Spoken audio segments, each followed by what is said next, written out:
கடவுள் தகப்பனா எனக்கு கொடுத்துருக்காரு.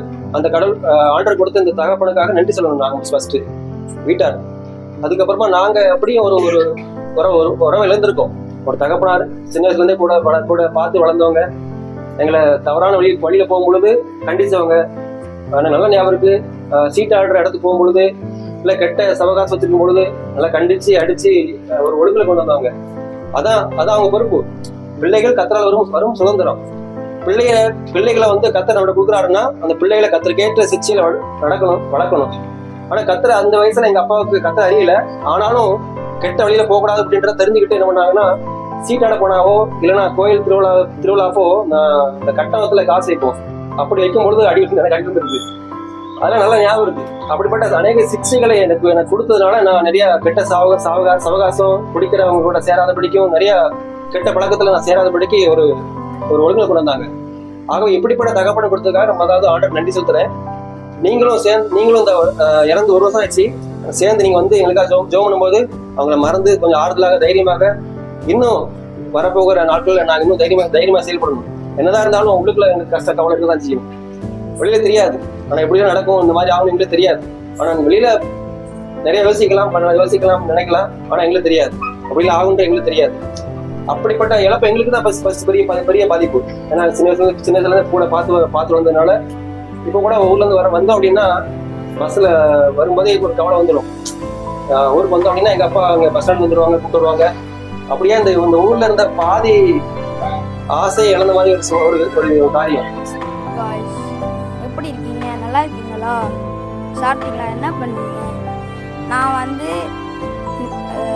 இன்னைக்கு டேட் 14/11/2024.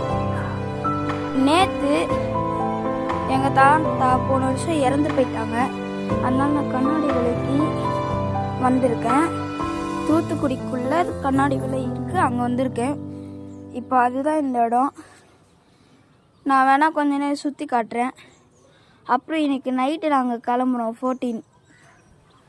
14 கிளம்புவோன்னு நினைக்கிறேன், கரெக்டாக தெரில. போகிறதுக்கு முன்னாடி திருநெல்வேலிக்கு, பாளையங்கோட்டை திருநெல்வேலிக்கு போயிட்டு போவோம். சரி, நான் வீடியோலாம் இப்போ காட்டுறேன், கண்ணாடி வேலையில் இருக்கிற வீடியோவை.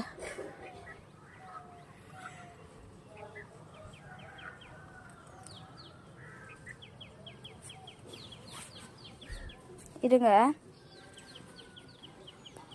இப்போ பார்க்கலாம், வாங்க போகலாம். இதுதான் மாடி.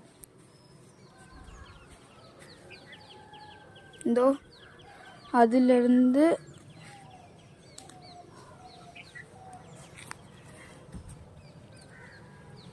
இதெல்லாம் நம்ம ஏரியாஸ் தான். இதுவும் நம்ம ஏரியாஸ் தான். மயில் எடுக்கலாம். நாங்கள் இது பார்த்தோம் அந்த இடத்துல போகும்போது.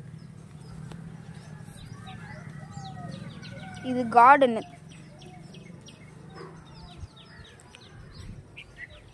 நேற்று நாங்கள் சாப்பிட்டோம், கீழெல்லாம் குட்டிச்சு. இது ஒரு இறகு நேற்று கிடச்சிச்சு. இது கீழே இருக்கிற இடம். அதுதான் சமைக்கிற இடம். இது இப்போ போகிற இடம் படிக்கட்டு. இந்த லீஃபை இந்த இறகு இங்கே போட்டுடலாம்.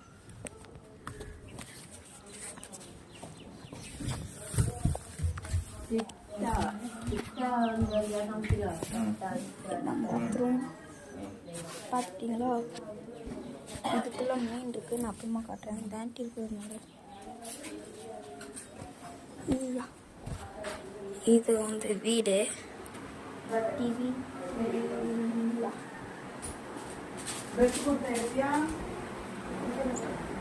இது அதுக்குள்ள ஒரு வீடு.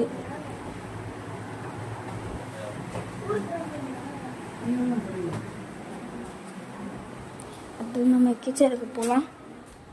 வெளியே இருக்கிற இடம் கிச்சனுக்குள்ளே தான் இருக்குது. இங்கே ஆல்ரெடி ஒருத்தங்க வாடகைக்கு வந்திருக்காங்க. அதனால